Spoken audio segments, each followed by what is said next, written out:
You're watching the 420 Pace Network, found at 420radio.ca and paceradio.net. You're watching the Hi Guys podcast with Al and the other Al on the 420 Pace Project. The opinions of the individuals during this broadcast are their own and may not be the opinions of their group or other organizations they may be involved with. All medical advice during our broadcast is not a medical opinion and should be checked with your medical physician.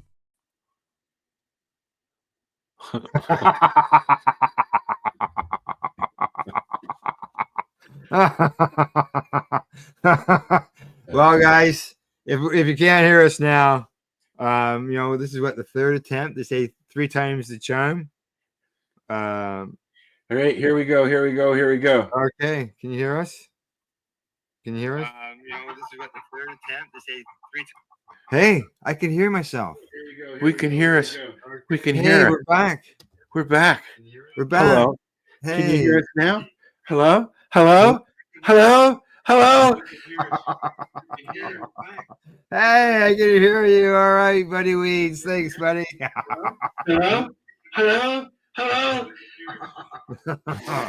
Boy, well, right, hey, we're here well, now. 3 times the charm. You are a naysayer, Al. I just want to say you said no, it's not going to work, but we'll try again because you're a naysayer. Can you hear this? Can you hear this? It's cold. It's cold. Yeah, but you all see, of these things. now it does say it's a Facebook. It was not Facebook, but it was just It was a issue there at StreamYard. StreamYard. Yeah, and looks like maybe we just finally got it there. And Buddy Weed says, "Hi guys." Yeah. At least now you can hear us, buddy. At least now you can hear us. It's not the silent show. Like the old silent movies. Okay,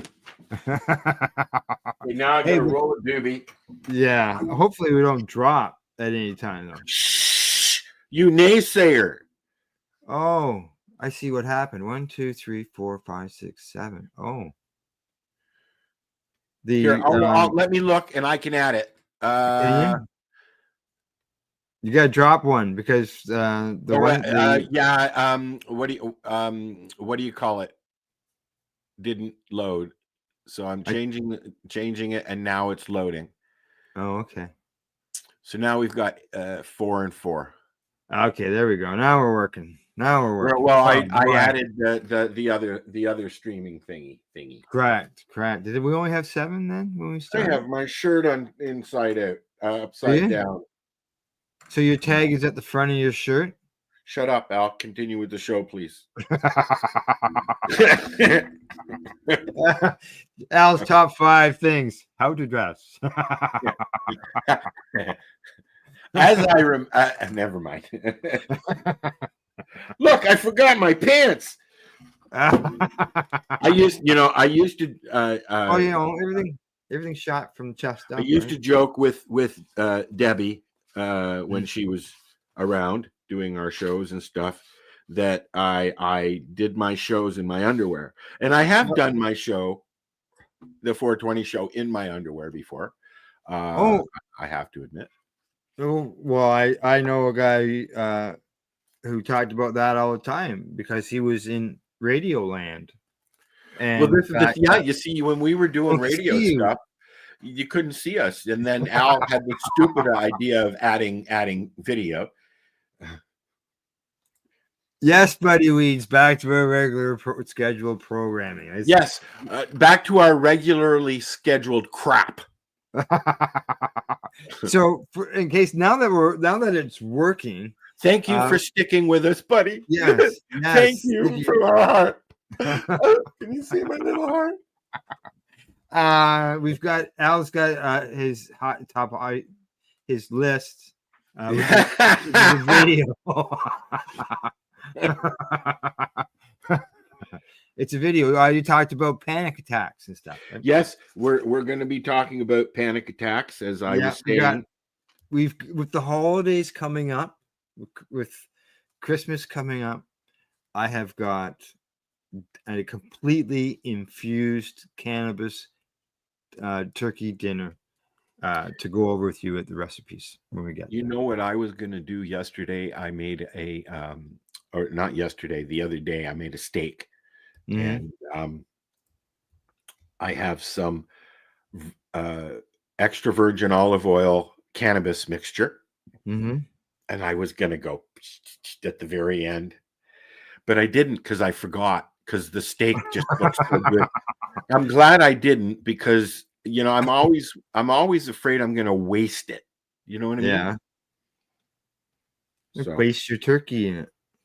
you can, and we'll see Yeah. this video or just a thing. No, the recipe? No, it's not a video. It's not. No. Oh, come on, Al. No, it's not video. And what else we got? We got some news, some Health Canada news for anybody. Yep. Also, we've got some sports news, and we And got upcoming events. yep. And what we should also do now that we're back to normal, and now we're broadcasting, I don't not know about dealing with normal. audio issues. What we should maybe touch on is fact of the passing of Professor Alan Young.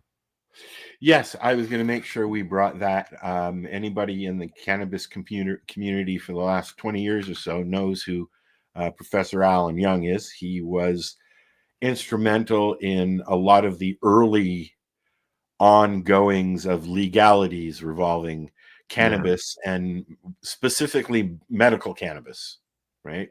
Correct. Yeah. He Yeah. passed away a few days ago. Yeah. He fought for patients' rights to cannabis.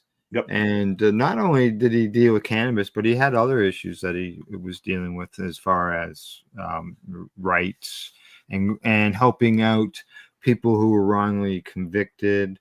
Well, he was a true human rights lawyer. Yeah, which included, which some people may know about, the Bensworth case, which was I'm going to say, I'm just trying to think of the proper words here. I don't know of the case. Oh, don't you? Bondage. And The legalities of S&M and things like that. Yeah, it had to do with sex. Okay. And bondage, and like as if it was a service that was being offered. Well, a little something I know about. Mm-hmm. But well, I was sort of I'm back in the day, there was legality issues with people wanting to practice BDSM, basically. And yes, correct. Is it so? Anyways, I'm not big on the violence of that world, right? Because it can be very violent. But what I have learned in the 30 years, in that realm, when you are with a partner, a consenting adult, some people have the need for pain brought on by several different reasons. Yeah. And in a safe, consensual situation, there really isn't anything wrong. I've sat there and watched play before. Right. And it that whole whips and chains thing, it does have a very artsy way about it. Okay. They feature it in photos and art, in books, movies. But most people, when you think about that life, it's ew. It's gross. It's mean. It's angry. But it's got nothing to do, if done right, about anger. Yeah. Now, this is some of the stuff that I'm just pulling up here on Wikipedia on him. Constitutional challenges to the criminal code, which included cannabis literature, drug paraphernalia. Well, people don't remember that, at one time it was illegal to even have paraphernalia. You get pulled over or told to stop, police, and you've got a bong in your hand or a pipe in your hand or some pot in your pocket. And you're, Right. big trouble. You used to be in big trouble. Now we walk around. I know people who walk out down the street. Amy Brown has been walking around with a bong in her hand for 15, 20 years. Yeah. He's been helping individuals with mental health disorders, helping the incarcerated and wrongly convicted. He's been involved in challenging state officials, working for victims' rights. And he's also a professor to many of the lawyers that are in the community now that we know. Correct. Like Jack, and so many others. So I've met him I think once or twice at events. And same here. He's was a very nice man. He retired in 2018, is according to what it said there. Yep. It's sad, because as I just said this to somebody the other day. As I get older, I'm 61 this year, and I remember growing up and my mom being sad when all her people that she grew up with in movies and TV and news and all that start falling off. Like we used to watch. Yeah, exactly. We used to watch 60 Minutes religiously on Sunday, her and I. And then the original anchors started. Now it's Leslie Stultz and what's his name, Pilley. I can't remember his first name. Steve, I think Pilley, are the only original hosts left. I mean, and that show's been going on for so long, but it's people are dropping off what seems like daily now these days. Well, yeah, we all go through a phase. Like I can remember one time, all our friends were getting married. Then all our friends were having babies, right? Yeah. All our friends are buying houses, and all our friends are moving away. Now all our friends have bad backs and shitty knees. And... yeah. And we can't. And we sit around. We don't go for walks anymore. Right. Oi! All right. Nurse. Shall we get to the high list? Sure. What the fuck? What's the high list? Right. What are we doing the high list? Which is it? What was the video you talked about with I have panic attacks and stuff? Yes, I've got it. I'm working on it now. Okay, I'll start the intro. You ready? Okay, you let me know. You go ahead. Okay. All right. Start it. And I've got the video loaded here. Okay. Here's all 5 seconds of it. It's certainly high on the list. Now, I just want to say, I don't remember what I was going to say. So let's watch the. Watch the video. So I suffer from panic attacks. Unfortunately, fortunately though, because of my microdosing with shrooms, I don't get them as often as I used to. This used to be something that happens when I'm going out, when I'm about to go out, when I got an event, this and that. I have panic attacks. So I thought today that we would watch how to help somebody having a panic attack. It's 8 minutes long, so it's a little bit long, but yeah, hey, we'll sit here and watch it with you. Alrighty. I'm Joe Walls, and I'm a psychotherapist at My Therapy NYC. And today I'm going to talk about how to help someone having a panic attack. What is a panic attack? Over 6 million adults in America, that's roughly 2.7% of the population, have panic disorder and experience panic attacks repeatedly. However, as many as 1 in 5 adults may experience at least one panic attack in their lifetime. A panic attack is a sudden, intense episode of overwhelming fear and anxiety. A person's brain and body undergo a fear response, but without the presence of any actual threat. Essentially, a panic attack is a false alarm. The body of the sufferer is unnecessarily going into the fight, flight, or freeze response. Along with being frightening, panic attacks can be confusing, often with no clear cause or way to predict an onset. They may occur in high stress situations, but also when a person is calm or even when asleep. How to recognize a panic attack. First, it's important to note that a panic attack can often resemble a heart attack to an outside observer, or even to the person experiencing it. When encountering someone who seems to be having a panic attack, you should first try to determine whether the symptoms have a physical cause or are the result of heightened anxiety or fear. Not everyone experiences panic attacks in the same way. If you know that a friend or loved one experiences panic attacks, it can be helpful to ask them what symptoms they experience. Generally, panic attacks last 5 to 10 minutes, often reaching peak intensity by the 10th. Some can last as long as 30 minutes and consist of multiple attacks, one after another. Also, the person experiencing one may lose their sense of time.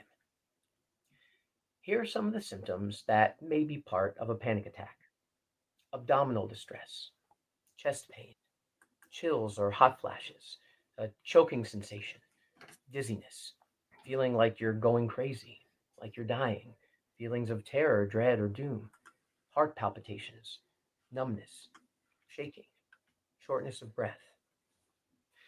What to do to help someone who's having a panic attack? Remain calm. It may be scary, but try to stay calm. Talk in a calm voice and reassure the sufferer that you won't leave, it won't last long, and that they're safe. Learn the warning signs and symptoms that were outlined earlier. Breathing. Engage in calm, slow, normal breathing that the person can mirror, but don't call attention to it. And do not use a paper bag. That could lead to hyperventilation. Name it. Gently identifying the event as a panic attack can help give the person context for what they're experiencing and help alleviate any fear caused by a new or unknown sensation. Ask how you can help. If this often happens to a person, they may have a standard coping mechanism. You may want to ask in advance if it's a friend or loved one. Also, you may receive a curt response. Don't take offense. It can be difficult to behave logically or politely when suffering a panic attack. Also, the person may want you to leave. You can give them space, but keep watch and let them know that you'll return if they need you. Also, positive affirmations and conversation can be helpful. Ask questions. Introduce yourself if you don't know the person and ask if they need help. Ask whether they might be having a panic attack and whether they've had one before. Determine whether to stay or to go. Inform the person that you can help them leave if they want to. It may help alleviate some of the stress. The goal is to be where they're most comfortable. Offer positive, supportive words. Being kind and non judgmental helps the person to feel safe and to understand that you're there to help. Validate their distress. Offer an empathic response, letting them know that you recognize the difficulty they're facing and are there to help. Help them stay grounded. Assist the person in focusing on what is really happening around them rather than what they fear they're feeling. You can try a variety of grounding actions, chatting calmly and slowly about familiar activities and places, offering a textured object that they can focus on feeling. You could try the 5-4-3-2-1 technique, focusing on things that are in the room and the different senses. 5 items to see, 4 objects to touch, 3 noises to hear, 2 different smells, and 1 taste. Focus questions. What's the day of the week? What's your location? Who are you with? Moving and stretching. Physical touch, if they're comfortable. Repeating a calming or helpful phrase. Simple math. Count to 10 or perform relatively easy calculations. Sitting down in a comfortable chair with feet on the ground. Respect their needs. They may need time afterward to rest and recover. Plans may need to change. Alternatively, if they are up for the plans, continuing with those plans can help reinforce the idea that they can survive a panic attack and continue with their lives as normal. Encourage and assist in finding help. When the attack is over, later, help them find a licensed mental health professional. Recommend self help books that you may be familiar with. Help them find related support groups. Help them look for other support resources, including organizations like the Anxiety and Depression Association of America. What not to do when someone is having a panic attack. Don't compare panic to common fear and stress. Panic attacks are more severe and may be difficult to understand if you haven't had them before. Don't shame or minimize the person or their experience. Similarly, avoid being critical or judgmental. Avoid saying things like, just relax. There's nothing to be afraid of. You're upset over that. What's wrong with you? Don't say those things. And don't make assumptions. Ask what they need. Don't just assume. And don't give advice. Some techniques, if new, could backfire, like some breathing techniques could lead to hyperventilation. Don't tell them how to manage symptoms. Just try to assist. When to get help. Generally, time and support are the best things to provide until the attack passes. It may feel like it isn't enough, but it often is. And calling emergency services when they aren't needed can make the situation more stressful. As mentioned before, a heart attack or other serious condition could possibly be confused with a panic attack. Try to be mindful of when you may need to call for medical assistance. Here are some of the factors that may indicate you need to call 911. The person never had a panic attack before. They're experiencing chest pain that feels like squeezing, not stabbing, and it moves to the arms and shoulders. They're experiencing chest pressure that lasts more than a few minutes. Their symptoms last for more than 20 minutes and get worse rather than better. They're vomiting. They're losing consciousness. That brings us to the end of our discussion today. Remember, panic attacks can be very frightening and stressful, both for the sufferer and for someone witnessing them. I hope you found this video helpful, and I'd like to invite you to share your comments and thoughts and questions below. And for more information, check out our website at mytherapynyc.com.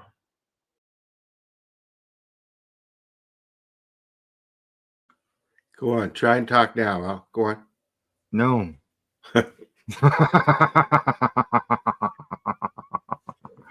So very good information there. Yeah, I think so because one who suffers from panic attacks, it's nice when somebody doesn't do a lot of the things that he suggested you don't do, because most people will overwhelm as opposed to just, hey, Yeah. calm down, man. Yeah. Mm-hmm. And you're not even supposed to say things like that. One of the things that will trip me off when I'm in one of those things happening is relax, man. No. You need to chill out, dude. Like, because I'm sorry. Once it starts, it will keep going unless you calm down. Yeah. But hearing that you need to calm down doesn't help. Doesn't help it whatsoever. No. More about trying to Cope. Yeah. You need Exactly. to. It's true. Now, can cannabis help with you in your panic attacks? Yes, but it can also make it worse depending on the strain. Okay. Depending on the strain. Do you find that that they don't help if it's particularly like a sativa based strain? No, because as you know, there are sativas that act like an indica, Correct. and there are indicas that act like a sativa. And my only if cannabis is setting you off the strain that you're using, one of the reasons I get more than one strain when I get is because when one strain's causing issues or not helping relieve another issue, I'll mix it. And then usually you can find a happy balance. Good. Just so you know, Buddy Weed says great information, and thank you. You're welcome. There you go. All right. Yeah. So he's just trying to find a good mix that can help. Yeah, like I've got I got some banana OG and papaya and some root beer. Oh, And papaya. yeah, I hold on. I'm trying to think with the last one. Some apricot, purple apricot. Oh, Okay, never heard so that. I've got 4 strains, and I found that the root beer made me a little panicky, and I called root beer. yep, Okay. root beer Kush. I found that one of the indica strains was more like a 50-50 hybrid than an indica. So that was a little bit of, a little just kind of go about your day. Yeah. But the sativas are the root beer is a sativa, and it made me a little panicky. Yeah. So I mixed. Right. I'll mix the OG Kush or the banana OG with a little bit of the root beer, and I got a nice, it was nice. A good mix that you're able to, if you needed to, you could, reduce or increase either strain. But it sounds like you got yourself something that works. It's just being consistent, being able to have that available. When I get everything, when I get my stash, Yeah, I usually try each strain right off the bat with a little space in between, and you can literally adjust your ride. You can you have a little bit of this, and then you have a little bit of that, and if you get a little bit too hyper from that, you have a little bit of that and calm down a little bit, and it does it, and you add music to that, and hello. Anyways, could you? I guess no. What? It wouldn't be. I was just trying to think whether the CBD would help, smooth things out. I know you tend to stay with one strain, correct? Yeah. Where I can't do that. Oh. I can't. I have variety, but I do have my main strain. Crap. Yeah, I mean, there are strains that I like and that I'm going to grow so that I always have it, but I can't. I tend to get a little grumpy when I use the same strain a lot. Oh yeah. Right? Just because the variety. Yeah, I get used to it. And I've learned that, there really are strains that you can do morning, afternoon, and night. And then there are also strains that will knock you out. Yeah. So but let me just say, it depends, that each strain that you use depends on the person that is using it. When that first time when you got stoned and you didn't like it, probably because it was a shitty strain. Oh yeah, more likely. Yeah. And I know people who are like that. That negative, actually. I have had negative effects from strains that I've smoked with you at an event, and nobody knew it. And nobody knew it. Well, I guess maybe you did, but you can just get really high. Holy fuck! Come on, yeah. That's when I go outside and I get some air and I switch strains. When a friend says to me, I'm really depressed or I'm really hyper or I can't calm down, I'm like, and they are over consumers, some people would call. I always say jokingly, but I mean it, switch strains. It's time to switch strains. Because I know when I use the same strain for too long, it affects me. Yeah. Oh, yeah. Usually for the worse. I grew 4 strains this year, so. Well, and that's what I once I get into a cycle, I hope to always have 4 strains available. Good. All right. Do you feel like you feeling a little hungry? Yeah, I've only had a toast and cheese sandwich so far. All right. Well, I got the recipes for you just to cure that munchies. All right.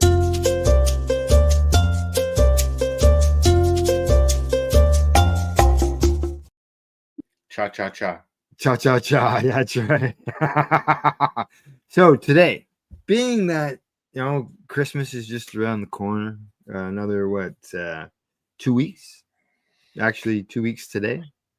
Yes. I thought that it'd be a good time to give people an idea on, maybe you got lots of friends or family. Maybe you have a friend gathering that like cannabis. So I thought that I would come up with a recipe, not a recipe, but a whole Christmas dinner. And Everything infused. All right. Anthony and I can't remember her name in Hamilton used to have suppers where you could go. Yeah. And what's her name? Her. She does the canna crawl. She's a chef. Yeah, I know. but anyways, and Danny Raposo, who is was a runner-up on MasterChef Canada, I think it was. Wow. He also makes full meals. Yes. Yep.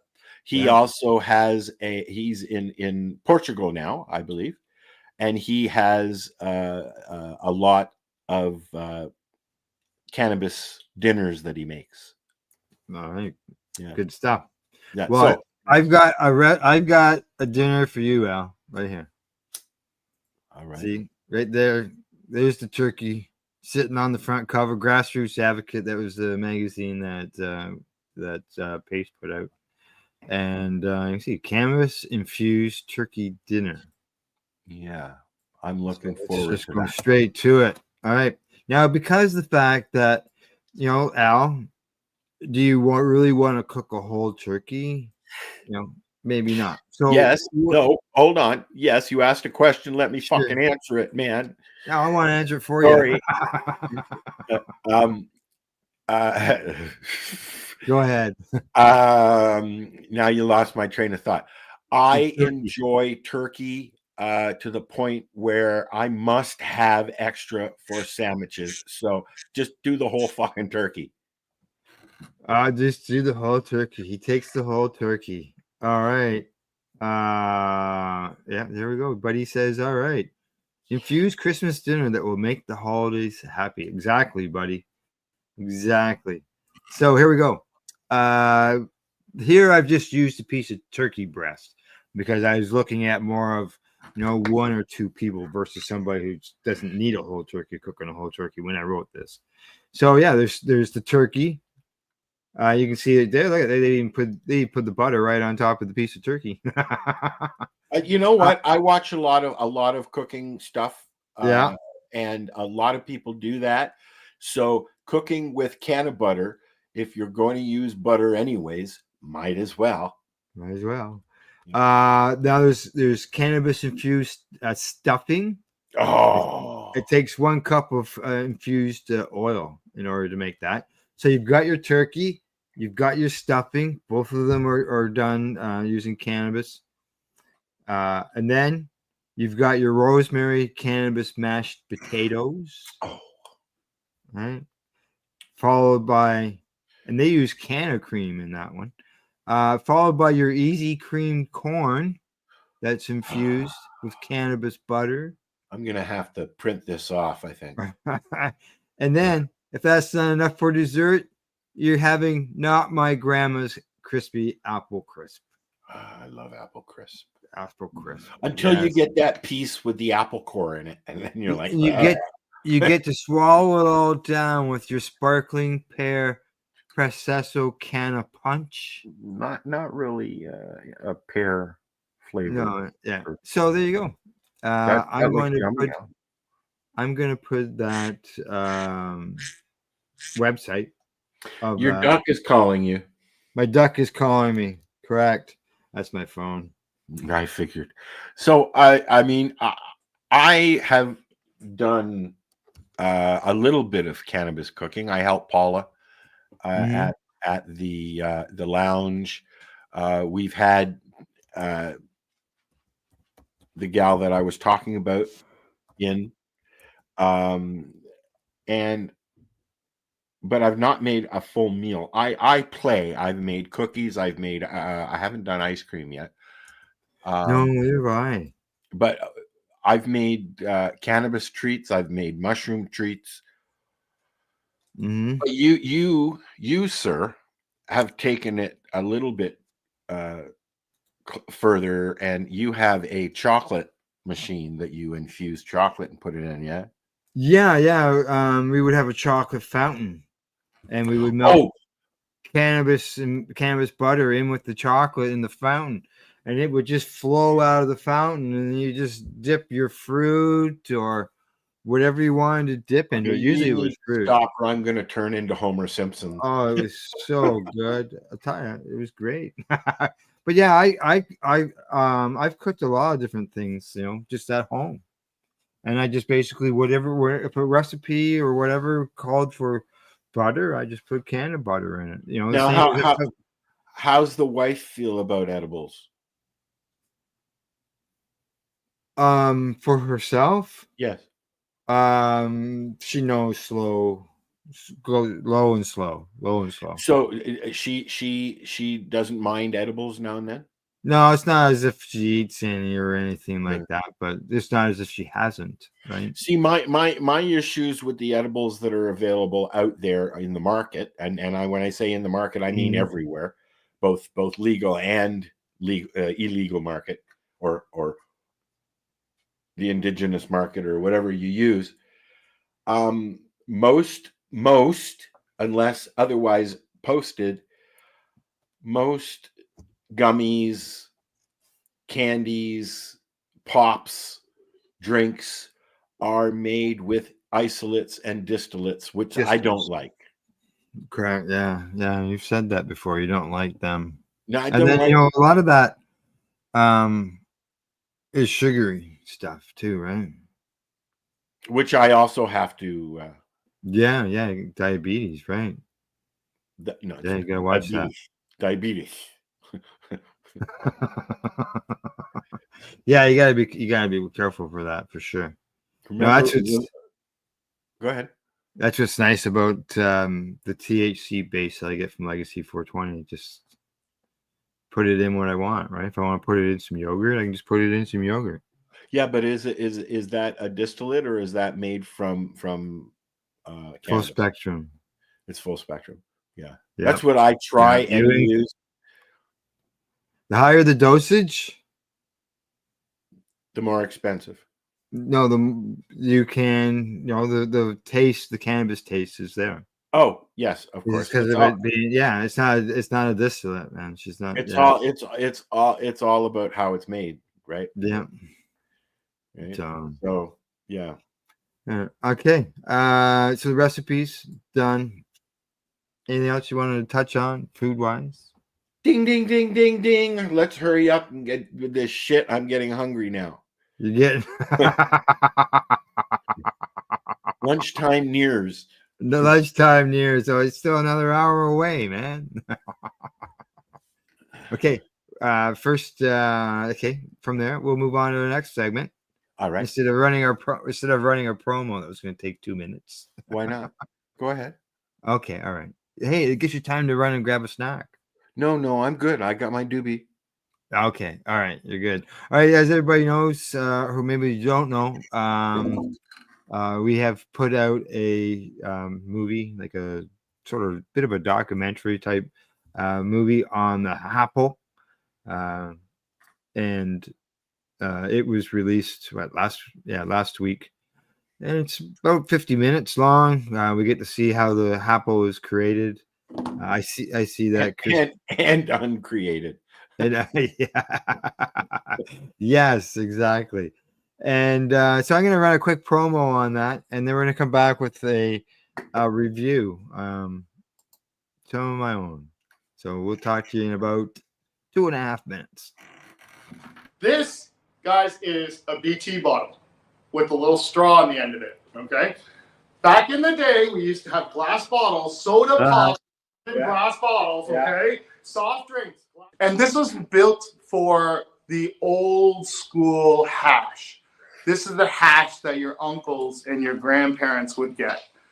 And this is the stuff that we would all treasure whenever we could get it, because we thought it was the best stuff, because it's the constant. It was our form of concentrate. Correct. When we were young, right? Yes. This is To answer your question now. Oh, here we go. Forward. Oh, now you're going to cut this out if it doesn't work, right?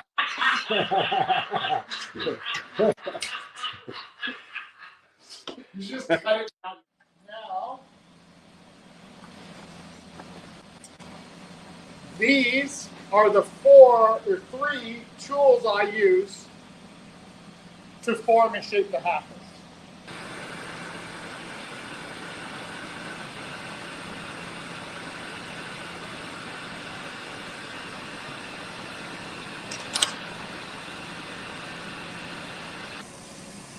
So now once the prep work is done over on the lathe, it now has to come over to me to put the mouthpiece on and finish off the top part.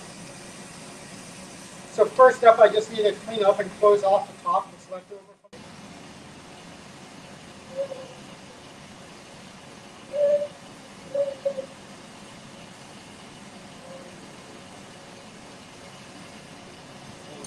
First thing I'll do is I will heat up the corner and I'll push in the Maria, which is the circular love that acts as a stopper. Right? Whereas I'm kind of like, I'm 49 years old, but I don't have time to be an artist. You know, but each one is individual, though. There's only one of each. So it does make it art. Oh, stop it. Okay.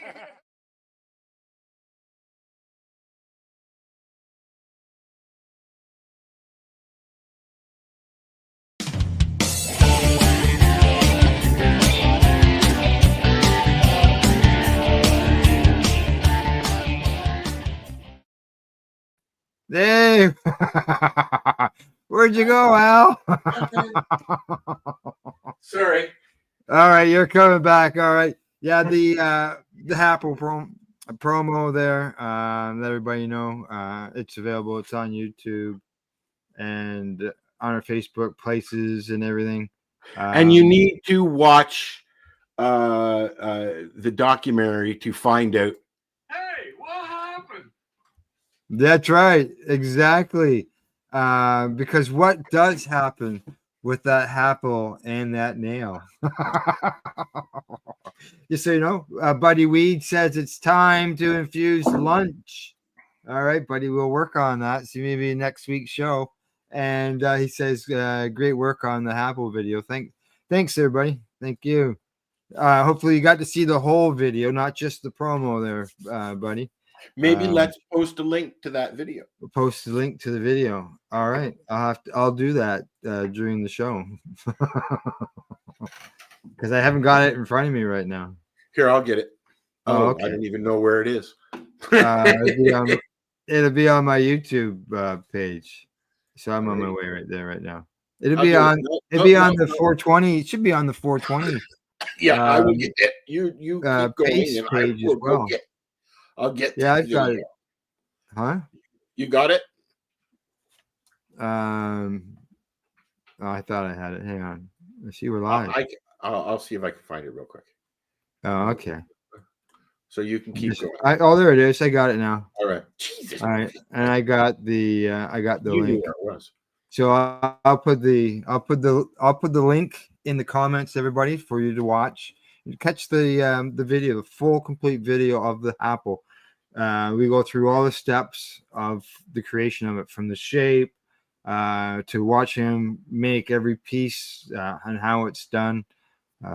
There's questions and answers through it, and you'll get the answer to that video there with the nail. I think you'll be surprised. Excuse me So, one yeah. second. All right, you leaving? Okay. Okay, Apple video. This is what I'm typing in the chat here, folks. Comments. Okay. And there we go. She actually came in and ate his food while he was eating it. The cat came in and No, the ate. dog came in and ate his food while got his face buried in his bowl. Oh. Okay, so I've added the Apple video there. Awesome. Thank you, buddy. All right. Now, product review. I did run that video. What I've done is another strain, a strain that I grew this year. First time growing it, so like last week. This one is called Cherry Dragon. You can see my bud. Got a little bud here. Nice. Smells like a bud. And it's the first time, like I said, I grew it. The good thing, you can grow enough cannabis for a year off of one plant, no problem. No, really? You'll have to send me some information. Yeah, I'm gonna say she's a 2-pounder. Really? And how big was it? Probably about I'm gonna say around 7 feet, maybe 7.5 feet. Yeah, Wow, dude. big and round. I actually posted a video of it on Blue Sky of it getting caught in a windstorm out there. You know, just basically. Is this one of the ones that broke? No, it didn't break. But I'll tell you, it was friggin' swishing and slamming around, and I'll see if I can pull it up here and just show it to you on my phone. I'll have to should clean my phone. And but it was just. I have I got cookie stuff all over my. Yeah, yeah. It's just crazy. Get slammed around out there, but hey, they survive, right? I was always worried when I went home for a week if I was going to come back to them, blown over and at the farm, I'd never had any issues at all. They just sat there and did what they were supposed to do. Oh yeah. We get, as I was saying to Al earlier, we get 100-kilometer winds here because I'm like literally maybe a mile from the edge of the lake. Yeah. And Lake Superior is the angry lake. So I've got 2 panels from my greenhouse that have blown out. Yeah. And they were in there 5 feet tall, big buds on the top, and they made it. They made it through anyways. Right? Yeah, it sucks when they break though, I'll tell you. Yeah, but you figured out a way to repair it. Yeah, I did. Okay, here's the. I don't know if you can see it here. Oh yeah. Wow.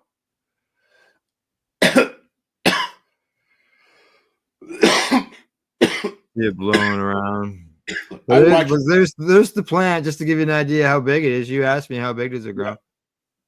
I like to watch the trees off in the distance there, over in the forest in front of the house there. Now in the wind, because they're just like, whoa, you get like 20 foot high birch trees that are just like going like literally like this, eh? Yes. And every now and then one goes and it's like, oh, cool. The that never broke during any of the wind or anything. Wow. So I was happy with that. It was easy to trim as well. Hand trim, or did you use a machine? Hand. And yeah. And then so I got some information on it. Okay.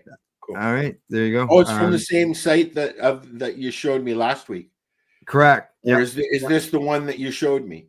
No, that was a different one last week. Okay. Last week was Trophy Wife. This week is Cherry Dragon. And are these feminized or regular?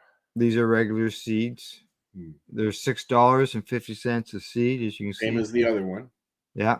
Cherry Nor by Panama Dragon, cross with the Panama Dragon by cross with Cherry Nor. So it's crossed back to each other. It's a hybrid. No. It is shorter and taller plants. I'm going to say mine was a taller plant, which leads towards the Panama Dragon. It says it's rich and diverse terpene profile with a wide range of flavors and varieties, skunky along the earthy floral and fuel tones. Yeah, I have to say so. Callus to leaf ratio, calic high leaf ratio. Easy to grow. Yeah, it was easy to grow. Stuck the seed in the ground, watered it, looked after it, fed it. Went out every day, multiple times a day. So you can see THC there, 25 to 28%. CBD is 1 to 2%, and harvest in the middle of October. So there. Awesome. I would say probably the only negative that I found with it. You want to share a link to that? Sure, I'll share a link to that. The only problem I did find with it, as you saw, lots of wind. Okay. Yeah. It did end. I was hoping that would help keep things dry and stuff, but I did end up with some bud rot. Whether that's because of any moisture, I'm not sure, but there was some bud rot in it. But like I said, it's a 2-pound plant, and the bud rot I threw out didn't affect the yield to that point. That I threw it out or gave up on it or anything like that. Okay, so I'm gonna throw that. My horse just walked past the door. What's that? My horse just walked past the door. Oh, did it? All right. Now I don't know if you noticed there. It was red. The leaves go red in it. That's cool. I like seeing the different colors that cannabis can produce, because they're in a very subtle way, they're very vivid. Yeah. Yeah. Vivid subtlety. Okay, I can close that tab off. I can close that tab off. All right. So yeah, Cherry Dragon. As far as the effect, I had a doobie before the show, and yeah, I could feel it here, and it was calming effect. It might be good for panic attacks with it being calming. Yeah, could be. Yeah, maybe when the mail opens back up again, I'll send you some. Okay. All right. And then you can let me know down the road. You just never know. Might be good stuff for that. So, all righty. Shall we move on to the next segment? Unless you have some questions on the buds. What are we? I have lots of questions on the buds, but no, we can go on. Okay. All right. Here we go. It's that time.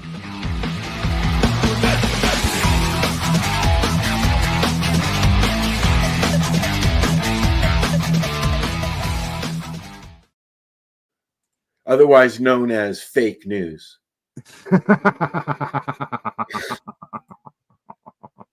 Come on. What do you got? I think you got a story that you wanted to discuss. I do. Which one was it? Oh, the driver one. Yeah, that was the one I think you wanted to do. Correct. Yes. So I've got. Now we might get in trouble for this. We might not. I've got a little video that's 2 minutes long that is about driving while on gummies. Yeah, it's actually they're doing a study on edibles Yes. and and driving, and what the effect the edibles have on people's driving. And Which they're looking for volunteers, yes. I And believe, aren't they?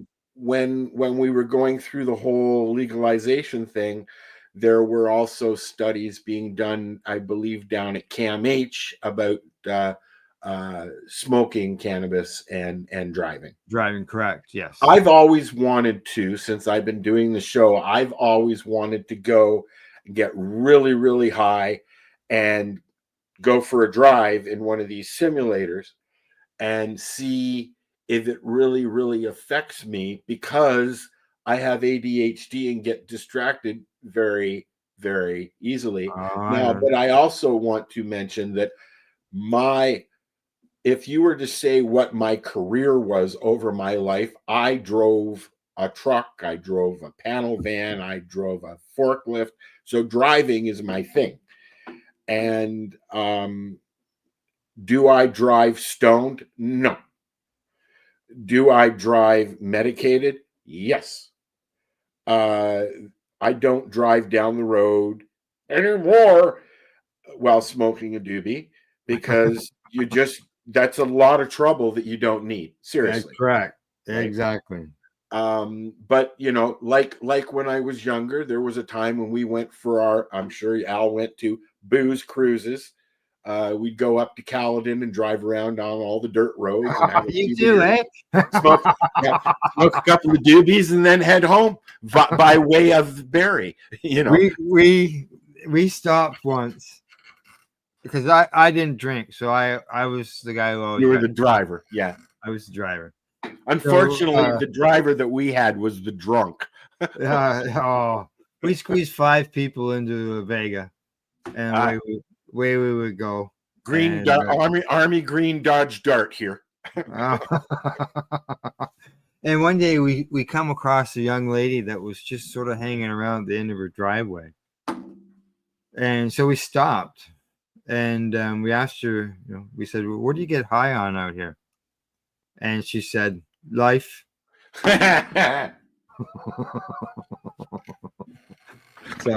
there you go. All right, run your video. All right. Oh! Every time I go to run something, that real player pops up. Yeah. There's a lot of research on smoked cannabis and the impacts on driving, but very little on the effects of edibles.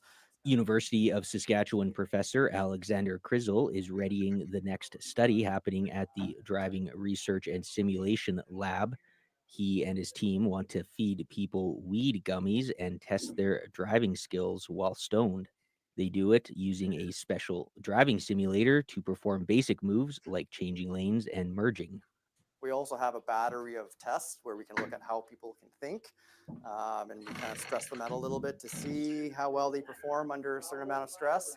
And that kind of gives us a good indication of how much the edibles are impacting their ability to think and drive. The study is co-funded by CAA. According to SGI, more than 1,500 people had vehicles impounded and licenses suspended after failing roadside THC testing last year. The Auto Club wants to use the study in a future national campaign aimed at young drivers. There was a CAA poll that showed that young drivers think that they can drive just as good or better when they're high. So, and that's increased by 10% since 2021. So there's a real need for research. They are still looking for people to sign up, specifically those between 19 and 30 who have not consumed cannabis or other drugs for at least 3 days.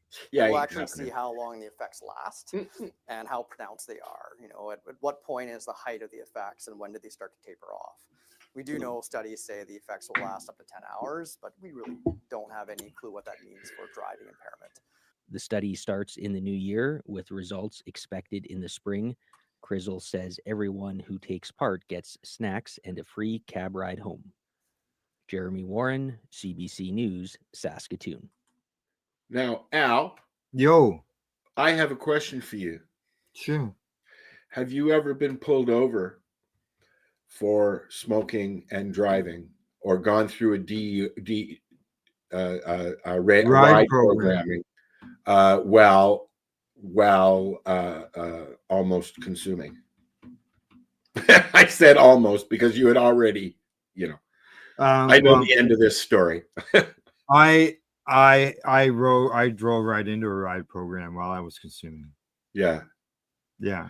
And what happened?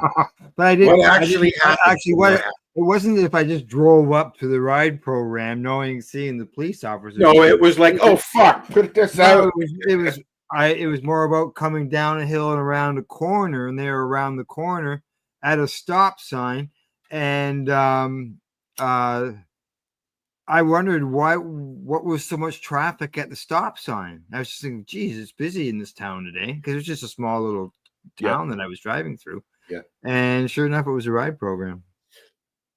And yeah, I got busted.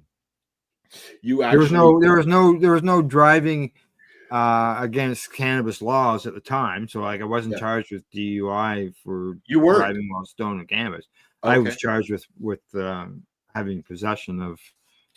So they didn't charge you with driving under the influence. No. They charged you with possession. Possession, correct. Yep. So you're a felon, is what you're saying. No, I've had a pardon. I went to a cannabis event and learned about a company that deals with pardons, so I contacted them, and so I got some comments here from Buddy Weeds that we should maybe throw in there, and he says that. I have never been impaired by cannabis to the point that I could not drive. Now, drinking, on the other hand, totally different story and different effects. Correct. Oh, God, yes. Yeah. And he says that he's been through a couple of ride checks himself. And, over the years, there's no doubt about that. And he says he pulled out his medical license and they sent him on his way. Really, eh? Because normally, that's not permission to drive by having a cannabis license. Yes. Right. The same as a prescription. If you got a prescription for opiates, but you're taking a pile of them and you're stoned on which is one of the reasons why they changed the drink the consuming and driving laws, because one of the things they were trying to combat is the pills and driving. You take a handful of fucking perks and then go for a drive, right. Yeah. Right. Yeah, exactly. All right, so from driving and eating gummies and getting stoned, we're going to go on to the next story, what happens to do with Health Canada. And they say that about 5% of cannabis purchases in Canada come from irregular sources. You notice it doesn't say illegal, it just says irregular sources. And all the other headlines I was seeing was saying 3%. And I was wondering why Stat Can's got 5%. And I found out why once I read it and got into the story. And this is done through the 2024 Canadian Cannabis Survey. You can see it right here. Which they were asking the public to answer questions. Yes. Yeah. They say the amount spent per month on cannabis decreased from $73 to $63. Now, is that because of price compression? Because that's over 6 years, and as we know, the prices have gone down. Has it been 6 years already? Yeah. Jesus. Okay. Smoking cannabis remains the most common way Canadians consume cannabis. I think I will. Thank you. Yes. Yeah. But the proportion who report smoking cannabis has declined by 20%. They said in 2018, 89% of cannabis consumers smoked. That number has declined to 69% in the last 2 years. I think that's because the novelty is worn off. Yeah, and there's the people are learning about the alternative ways I would think of consuming it, right? Eating cannabis products is the second most common mode of consumption at 57%, which is up from 43% 6 years ago. And vaporizing which includes vaping dried cannabis and extracts. And, I got a vape pen right here. Accounted for 37% of the consumption. Yeah, and yeah. Okay, go ahead. The number of people reported getting their cannabis from legal source in the first half of 2024 remained the same as the previous year, up 72% from just 37% in 2019. Now, as I mentioned, some places are reporting 3% of the people don't get their cannabis from the legal store. Mhm. What they've done here in this article, they call it irregular. So there's 3% of respondents in the survey reported getting their cannabis from an illegal source, while 15% got theirs from a social friend and stuff. Now, 2% reported getting their cannabis from First Nations community. So that 2% and that 3% will give you that 5% that's in the headline for the regular source. Now, So, I suspect that these numbers are much higher, to be honest. But yeah, well, these are the numbers that people have submitted to the government. Yes. But yeah, most correct. most people don't talk about it; they just do it. No, It's and a just lot of people say us few that like to talk about it all the time. And some people would say, "What survey?" No one asked me any questions. Yeah. Well, yeah, and a lot of the OG cannabis community in Canada will say that, because you know what? I've been sitting here for 20 fucking years almost, and nobody's ever asked me to take part in a fucking survey. Excuse me. Yeah. Now, as And far as I would be a key demographic, I would think. yeah, and it might be that they just put out the notification, and it's just up for the public to see it randomly and do it. Yeah, correct. And they do it, the way they do it though is they sneak these things up so that you don't, like, oh, there's another survey. Oh, cool. Where is it? Oh, well, it ended yesterday. Yeah. I think I've done one. I've done one of these ones. Just like when they allowed members of the public and the community that they actually invited into these meetings during Health Canada's decision making of legalization when it was coming forward. And yet I was never invited. I know a few people who went, but they just went. They weren't invited. They invited doctors and lawyers and ex-police officers who didn't consume to make laws that consumers had to follow. Yeah, buddies like you and me, we haven't been asked, but like down the U.S. right now, they're going through that rescheduling process, and the DEA is already being accused of fixing all the witnesses and speaking to one particular one behind the scenes. So yeah.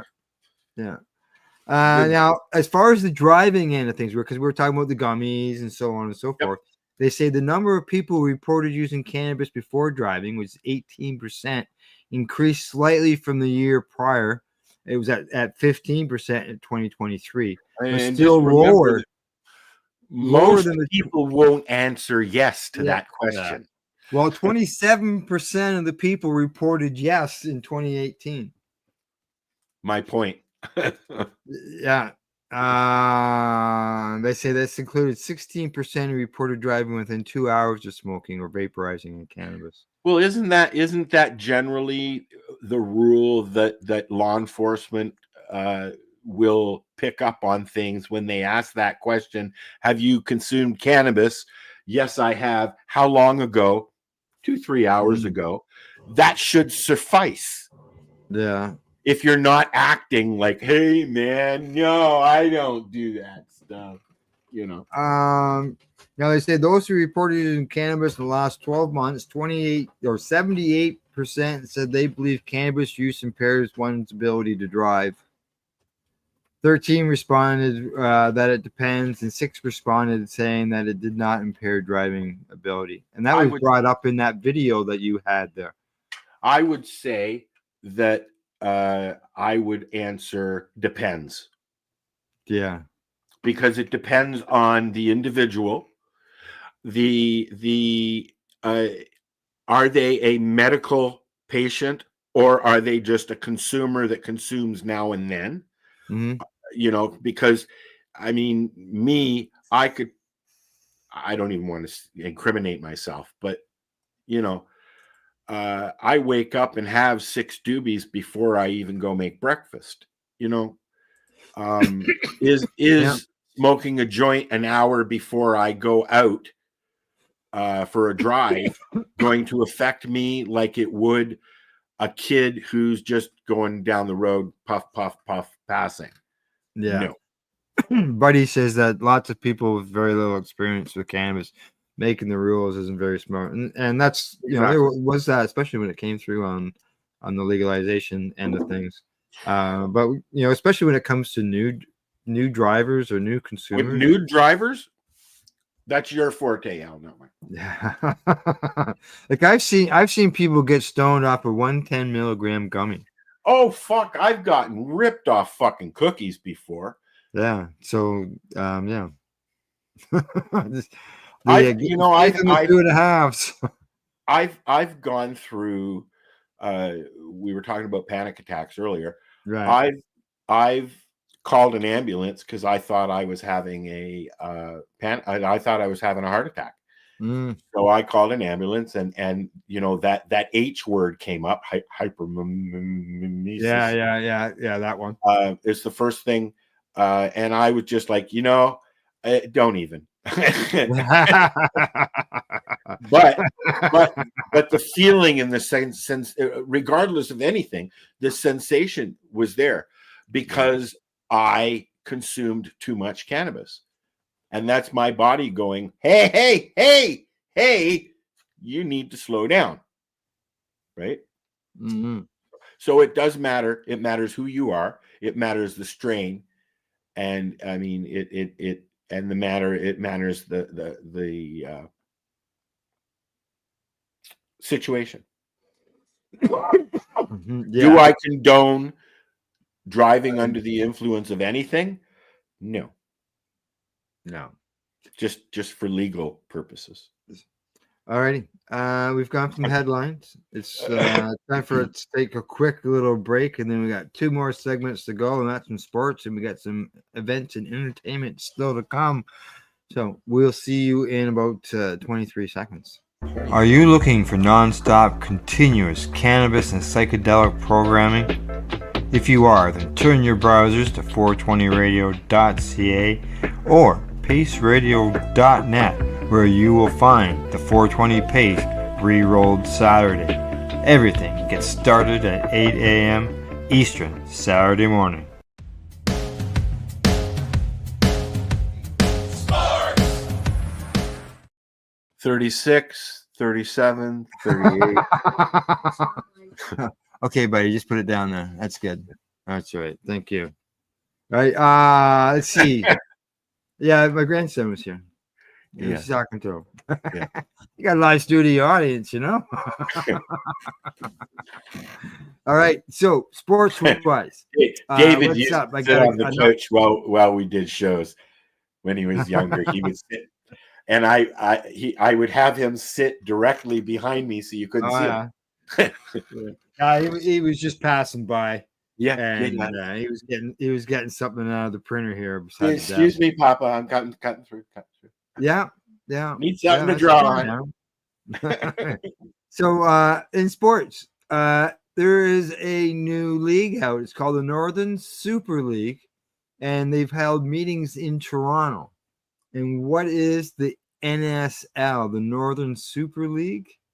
It is a new women's pro soccer league. So we got new league, new team. They've got the football team, not football, but the soccer team there already for the men. It's called football as well, buddy. Yeah, correct. Yeah. Depends on what country you're from, right? And now they've got a women's league that is going to have a team there in Toronto. Awesome. And the league we're going to have 6 teams in total, and it starts in April of this year. They've been having all their board meetings and discussing things. Where are they playing out of?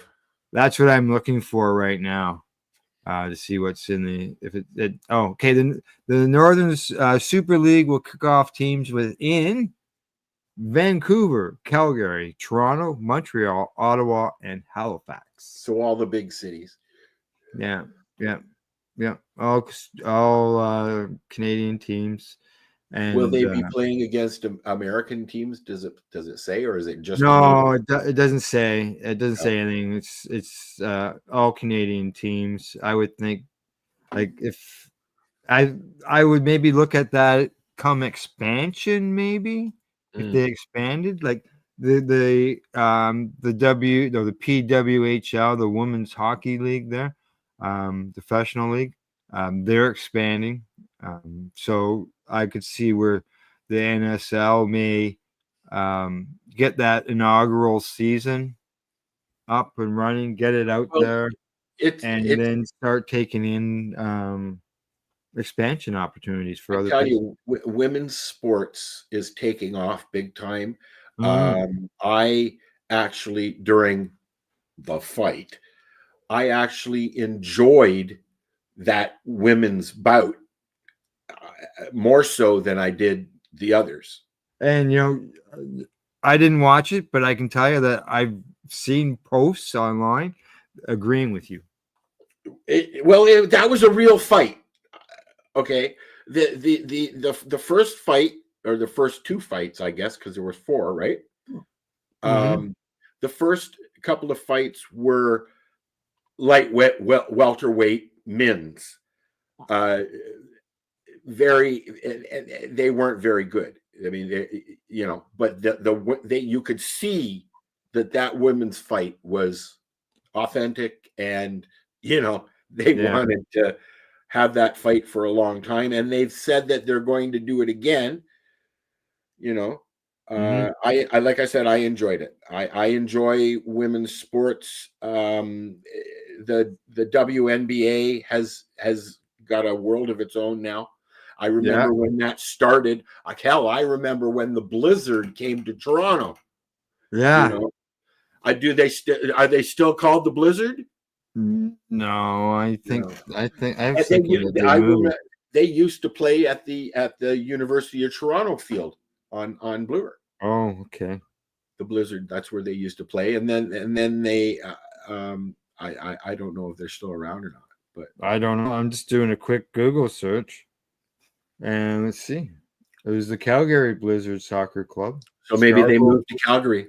The Scarborough Blizzard Youth Soccer Club. No, that's not it. So they must have moved to Calgary. Toronto Blizzard, the High Performance Academy #1. Yeah. Oh. I don't know. I mean, use the name. Like we discovered a few weeks ago, I just found out that the Argos won the Grey Cup. Hey, that's because you watch the High Guys Sports News broadcast. That's why you right. found it. That's right. Yes. That's right. Yeah. Okay. From soccer, we're going to go on to a cannabis end of things when it comes to sports, and that is because in the NFL has changed cannabis policy to increase the THC threshold for positive tests. This is a big one for sports. It's gone from 150 nanograms per milliliter of blood to 350, so more than twice. Wow. And reduce the fines for a positive test result from 50% of the player's game check to a $15,000 first violation. It's $20,000 for a second violation. Yeah, when you read these articles and you read the captions, it makes it sound like, oh wow, this is good. This isn't so good. They need to just remove it like other sports these are doing now. Like even the caption, even the headline tells you that it's still illegal to use it. Like you can use it, but you're only allowed so many nanograms. Look, if you can go and smoke a joint before a game, if you can go and smoke a big fatty before a game and then win, who cares? Yeah, I know, eh? Maybe they look at it as cheating because if cannabis helps you with your pain, it reduces the pain that you're suffering during But the game. it's not performance enhancing in any way other than joint Uh, rolling. they You also know, say fines for missed tests will be reduced, and all players who currently have pending discipline for missed tests will have these missed tests excused, oops, missed and it. they will be considered as having no missed tests, so the record will be wiped from their system. No missed test. Yeah, yeah. I missed again. So there you go. They've increased their THC limit in the NFL, which is much better than what they were doing in the past. That's for sure.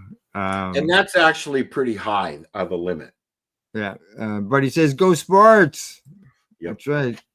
Yeah, exactly. Yeah, it'd be interesting. To be able to get yourself tested to find out what is your your When limit they of knowledge. first started talking about the NFL making changes, it sounded like they were going to remove it from the banned list.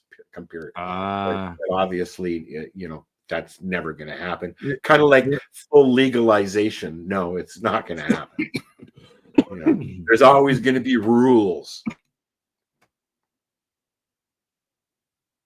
Wow. Yeah, there will be. That Will doesn't always happen be very rules. often.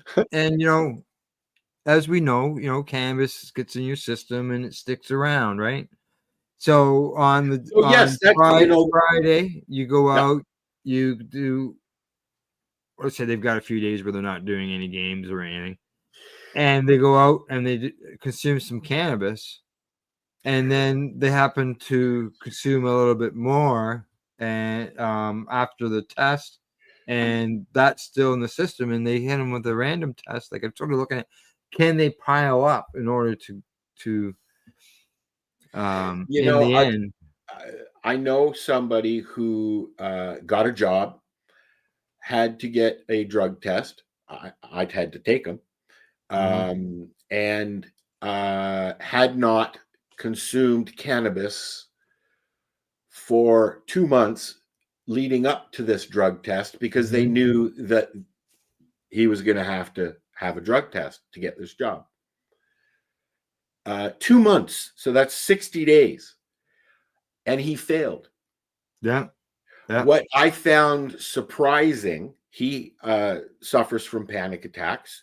So a few days before we went, I gave him a microdose of mushrooms, not thinking. Oops. He's going with a test. We went to get his drug test done. Yeah. And he came back. He failed his cannabis test, but nothing came up for psilocybin. Let me explain why. It passes through your body within 24 hours, if not faster, because it literally passes through your body out your poop.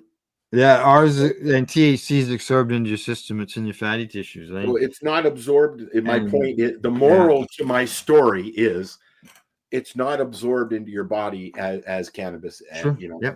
And also pills absorb differently as well. So it'll be no disaster.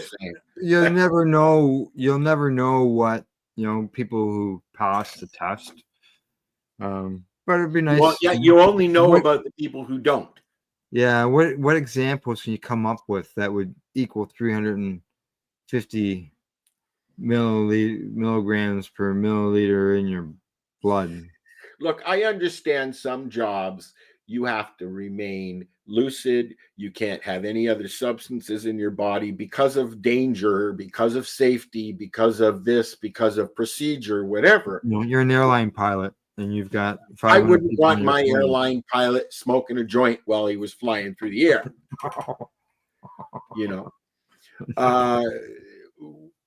But yet, at one time, we know this now, a lot of airline pilots in between flights spent a lot of time in the bar.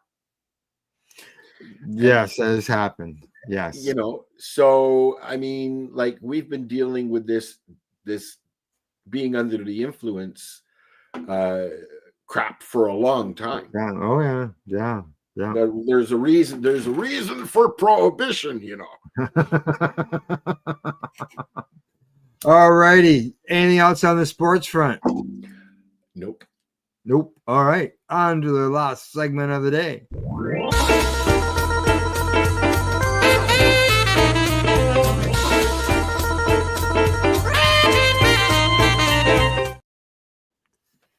Oh, sorry. Yeah, it's the I like saxophones. I like those. I played the trumpet. I was the second trumpet in the school band. So Yeah. yep, I like air instruments. The like Pink Floyd, Comfortably Numb. I always have this image in my head that it was during the Treating Yourself Expo, and the Killing Time band was performing. We were at the Mob Club or something like that. Mod Club, the Mod Club. I think that's where it was held at. Yep. And they had the extra pieces on the stage, like the band, and the guy was up there, and he was playing the sax, and the fog was misting through and everything. It was really cool. I got a good picture of it and sent it to the guys, and they really appreciated it. So it was yeah, I like that. I saw like blues, like sax. I saw James Taylor. Yeah.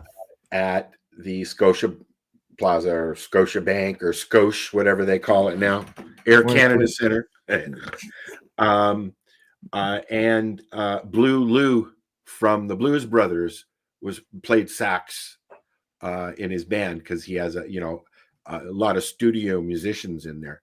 Right. So I thought that was fucking. I loved that because I grew up enjoying the Blues Brothers stuff. Yeah. So it was neat to see somebody from a movie that I saw as a kid playing on a stage with a man who I've adored as my whole life. Right? Yeah. Yeah. Yeah, I thought that was really cool. Okay, events. Speaking of concerts, no, we'll talk about that after. Yeah. Yeah. Don't even go there. Just go on. No, come on, go on. Yeah, more on that later, folks. Yeah. Upcoming events. A reminder. I mentioned this last week. I'm going to repeat it this week because it's happening this weekend. Yes, Saturday. And that is the Great Hash Rising Showdown 2.0 is happening. As well as let's just see. Yeah, I'll just bring that up. And if you're there and you see Sherry Ann Baker doing her thing there, say hi because it'll show up here. That's right, exactly. So here you go. The Great Hash Rosin Showdown 2.0. Santa Claus is presenting this from 1 till 7 p.m. December the 14th to take part in this hash rosin extravaganza. The first elimination round tickets. Only 100 judge kits available. Wow. Judge ticket includes your judge sample kit plus dinner. Ooh, where is this? Over $4,000 in prizes available. Now where is it? Well, it's in collaboration with Canada Kick It. Yep. And the email address tells me it's a sublimination event. So the subliminator, maybe, I don't know. Time 1 to 7 tickets. Location TBA to be announced. Yeah, of course. Yeah. It tickles my butt now that I'm way up here and there's all these events have come back because there was nothing going on when I left because of COVID. Right. And now it all kicked up and I'm sitting way up here doing nothing. Nothing, I say. Well, I mean, I sit with these guys. I sit in Al's pocket. Right. So if you see Al at an event, look in his pocket. I bet you I'm there. You bet you're there. Exactly. Okay. moving on to the next event. As a reminder, Canna Crawl winter. Winter event. Festival, September the 14th. Music, food, 40 plus exhibitors, door prizes goes from 2 till 10 in Hamilton. And this will be Ontario. in Hamilton, yes. Yeah. And what else is got here? Event details, 2 to 10, blah, blah, blah. To 10. And for any law enforcement that may be watching, the event location, TBA. Yeah, and it doesn't even say that in the information down below, but that's usually what it is. Correct. TBA. We used when we were doing our thing there at Gunjanistas, our weekend thing, Canacade, we would we didn't have to worry about that because we were always in the same spot, right? But there's a lot of pop-ups now. But you'll usually find that a lot of things in Toronto are now down at the, what do they call it? The dank. The dank forest. There's like 3 or 4 different places in Toronto now that seem to be hosting these events. And they're doing it quite openly again, which is really cool. Because I think we need that. We need these events. We need to be able to go out and sample them and be with the community. And this isn't just about going to the store, buying some weed and going home and smoking it. No, socialize. Culture of socializing and with cannabis is bigger. I mean, like how would alcohol consumers feel if you weren't allowed to go to a bar and socialize with your friends over a beer? Yeah. We can't do that. Yeah, or go to a restaurant. We have to do it here online. Go to a restaurant, order a beer, and then sit there and drink it in front of your kids. The first time I smoked a joint was in a hash bar while I was consuming a rum and coke with my mom. I was probably 12, 14 years old in there. And it was in Amsterdam in the red light district. So I was smoking a joint, drinking alcohol, and watching people screw in the windows. There you go. Yeah. I mean, quite literally. Yes. Yeah.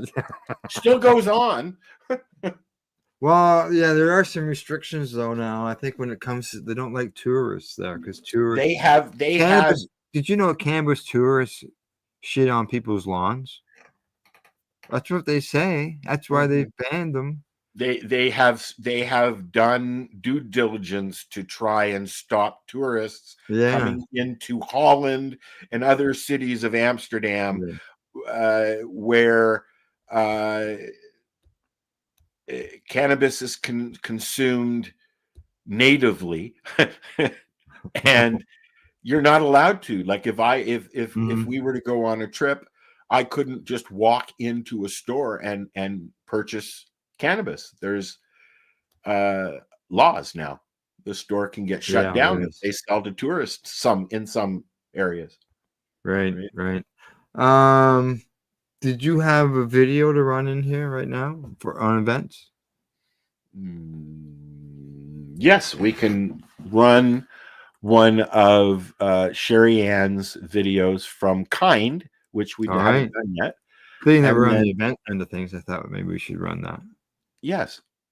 All right. So let's bring that up. And I have to find it again. There we go. Is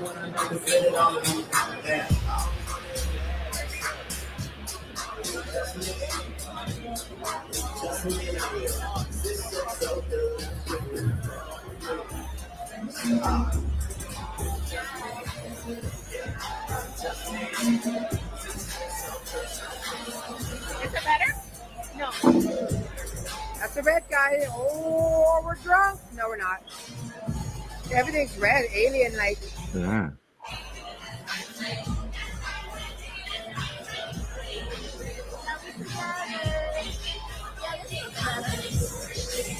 Not bad.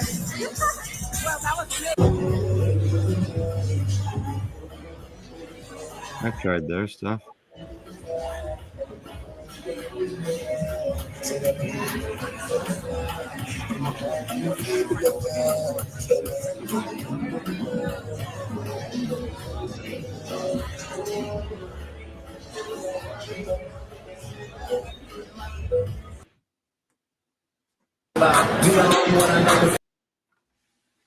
So we got more coming from Sherry Ann. She goes to events all the time Yeah. and puts little things together, and we're going to start packaging them a little bit differently so that we can actually enjoy a clip. I noticed in that one, it kind of looked like there was a Christmas tree. I guess I saw winter, right? Yep. Winter, yeah. Also, that is a legal event. It's a legal one, correct? Yes, It was yes. a legal event. So the difference between going to what was the other one? Evolve was also a legal event, was it not? Yeah. So she goes, but Sherry Ann goes to both legal events and Sure. community events as Yeah. well. So you'll be able to tell the difference because the legal events you can't consume at, but the community events you can. Yeah, usually. Usually. Usually, yeah. Yeah, exactly. So Although there are now, I should correct myself because as of a year ago, they've been having smoking areas at the larger events, okay. like Grow Up and what's the other one that we're going to in March? Oh, Can Expo. Can Expo. They have vaping areas, smoking areas where you can go and consume outside. Right. When we started this, when Al and I started this back when they were doing the Treating Yourself Expo, I hope you're feeling better, Marco, by the way. We were consuming in Canadian government buildings. Yes. Yeah. Federal building. Yes. Federal correct. buildings, yes. Yeah. That was and Metro, because the Metro Convention Center is Toronto. right there, man. Right there. And now we have a vaping area where we can go and vape and consume. We're not out by the dumpsters anymore. That's where the tobacco smokers go. All righty. Anything on entertainment wise? Any video movie that you watched that you want to? You know what? I watched a movie. I don't have a clip for it. I watched a movie. I mentioned it last week called Conclave. Yeah. And I don't know if you know what a conclave is. It's the choosing of the next pope when the pope before expires. It's a fictional movie that they've included a lot of factual things in. Okay. Yeah. But it's more of a thriller than anything. But it was really good. And because I enjoy history stuff, right? Right. So I enjoyed it. It was really good. Good. You see that Buddy says that I am consuming everywhere I go, regardless of the rules. The only rule that I follow on consumption at all of cannabis is if it is legal to smoke a cigarette in that spot, I'm going to smoke a joint. Right. Yeah. Now I know of a place. I know of a place. It's actually a Legion that has a sign at both doors saying no cannabis smoking or vaping allowed. Yes. Within 10 meters of the door. Yeah. I mean, what? It's close enough to the sidewalk that you could actually have to leave the property. We had an event here in Terrace Bay. It's a yearly event, and it's basically, the fall fair or whatever you call it. And it says right on the website, this is a smoke-free event. I mean, I understand that they're staying within the law, but yet to say no smoking or vaping, tobacco would be fine by me, but the law states that if you can consume tobacco, you can consume cannabis. Yeah, but in that sign, that scenario where it says no smoking allowed, that covers can't both do cannabis and tobacco. And it doesn't matter if you're medical. Yeah. No. Unfortunately, it used to. It used to matter, right? But it doesn't matter at all. The Canadian government still in 2024 still does not recognize cannabis as a medicine. They still call it marijuana with an H on their website. With an H. And they still say that we don't allow it federally, but yet as far as the entertainment end of things again, I've got one little article here of cannabis and entertainer that's doing something, and I just have to bring it up. There we go. Geez, we're going long today, buddy. No, I'm kidding. Yeah, I know, eh? Look at that. Snoop Dogg, he opens his first pot shop. Yep.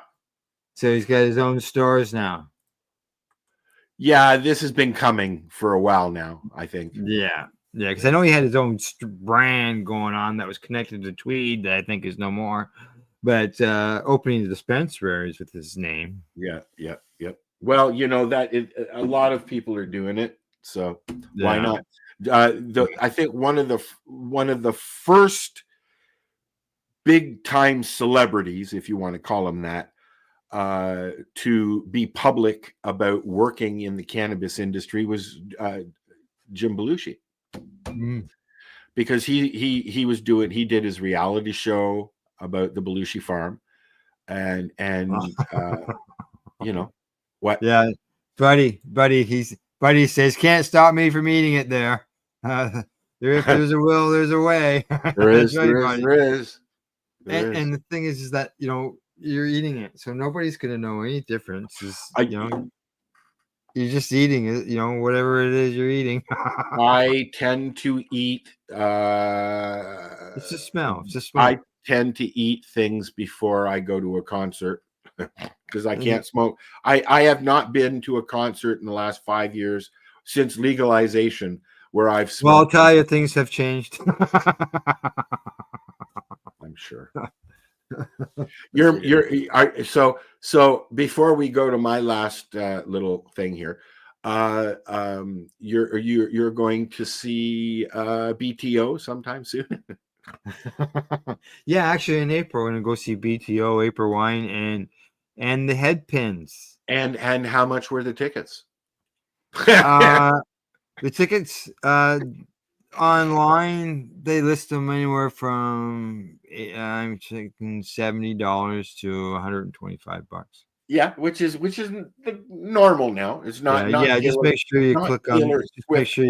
Just make sure you click on the right link. That's all. That's all I can tell you, man. Yeah. Make sure you click on the right link because it gets costly otherwise. God, how much did the tickets cost you so far, Al? He doesn't. A few bucks. Let's just say a few bucks. I was gonna say. I'm gonna really enjoy it. It's our 40th. It's our 40th wedding anniversary. I've had a couple of things go on with tickets, but not like that. Oh, well, yeah, I'll tell you. I learned my lesson. But you'll enjoy it because I know this because I Bachman Turner Overdrive is Randy Bachman's group. He's had several. But he did this without Burton Cummings, and I saw Bachman Cummings with my pal, with David, before I left, which I thoroughly enjoyed completely. Did you? Yeah. You're going to enjoy it because they'll do old songs as well, of course. Oh yeah, yeah. And April Wine, Gail and I seen April Wine at the same venue And the like headpins, God, decades ago. the headpins you don't see around at all anymore. Like the headpins, like I went, holy fuck, flashback to the mid '80s. Yeah, huh? Yeah. We when I lived in Mount Forest, they had a And big you know, because she concert. was always Darby Mills, she was always a rocker. Yeah. Yeah. I saw April Wine, Loverboy, Ted New or Ted, not Ted Nugent, Kid Mitchell, a whole bunch of Canadian old school rockers in Mount Forest, actually in my backyard, actually, because my backyard, the fence on the other side was where they had the concert in the parking lot. And David Wilcox was there, and I had 20 some odd people in my backyard, and a big plume of smoke just wafted over the whole concert. What? It's just a barbecue. Sorry. Yeah, you're sharing. All right. Anything else in the entertainment end of things? I'm sharing here because I've got this little story here, right here. Right. Musicians are collaborating on psychedelics and working with MAPS to promote and study. And they're using, one of the studies that they're doing is music and psychedelics. And so I'm scanning through here just to see who. I know that I saw Melissa Etheridge, who is in the cannabis industry as well, is involved. But I don't see a list here really. Of who? Boyd, Etheridge, Yitzy. I've never heard of those. Reggie Watts, Closey, East Forest, and MAPS president Rick Dublin, and of course Melissa Etheridge is the big name there. Yes. And she's been cannabis. She was dealing with, wasn't she dealing with breast cancer or something? She was in the industry before the industry got started, I assure you, because she's promoted it highly as a medicine, I believe. Yeah. Completely agree. That's what I said. I could be wrong. I was thinking that it was breast cancer, but there was some cancer involved there. Yeah. You know, as I've found doing this a while, most of the people who are in the industry now, maybe not so much now the younger people, but the older folks came into the industry because of the need for cannabis as a medical alternative. Right. Now, so I mean, I don't even know most of the people involved in these events now. Yeah, things have changed. Yeah. No, I sort of think it was a conveyor belt. People first get in on the scene, involved. They get all, do all the things and all that, and people shift along, and then eventually they just sort of drift away, fade away, and unfortunately, a lot of the older people in the community, 20 years plus, are buried now because they came into the community as a patient of some sort, and we've lost a lot of warriors, you could call them. Yeah. Who have been fighting for our medical rights in Canada for cannabis. Right. I think we're wrapping up the show the same way we got it started, and that's talking about those who were leading the charge before us, we started the show talking about. Alan was one of them. Professor Alan Young, right? Alan was one Oh, of this them. is a good box end. John Conroy is another one. He's still very much alive, harvesting his forest mushrooms. Oh yeah, it's forest mushrooms and all the wildlife that goes by his cameras. It's quite the You stuff. know, one thing just to end here, my thought here. One thing that I saw before the snow came down was a lot of lawn mushrooms. Yeah, up here. Because they migrate in. I mean, I'm literally surrounded by I guess it's a boreal. Is it boreal? Forest, boreal forest. Yeah, which is just another word for a rainforest, basically. Yeah, like we're a small town in the forest on the edge of the lake and in the middle of fucking northern Ontario. Yeah.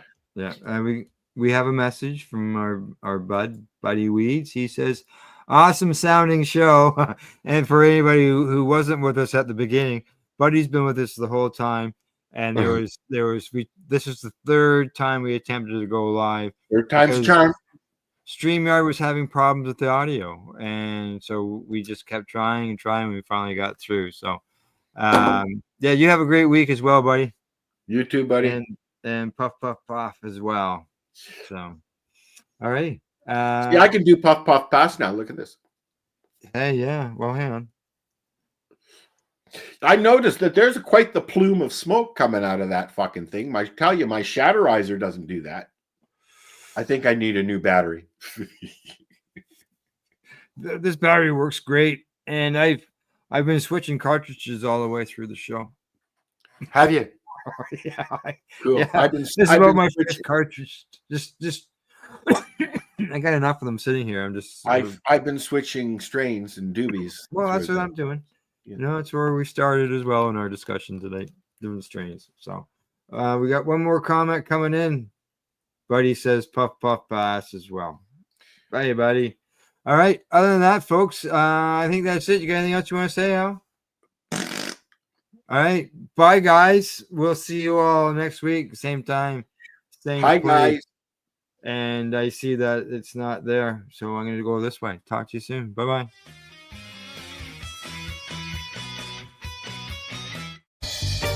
You're watching the 420 Pace Network, found at 420radio.ca and paceradio.net. Are you looking for non-stop, continuous cannabis and psychedelic programming? If you are, then turn your browsers to 420radio.ca or paceradio.net, where you will find the 420 Pace Re-Rolled Saturday. Everything gets started at 8 a.m. Eastern Saturday morning.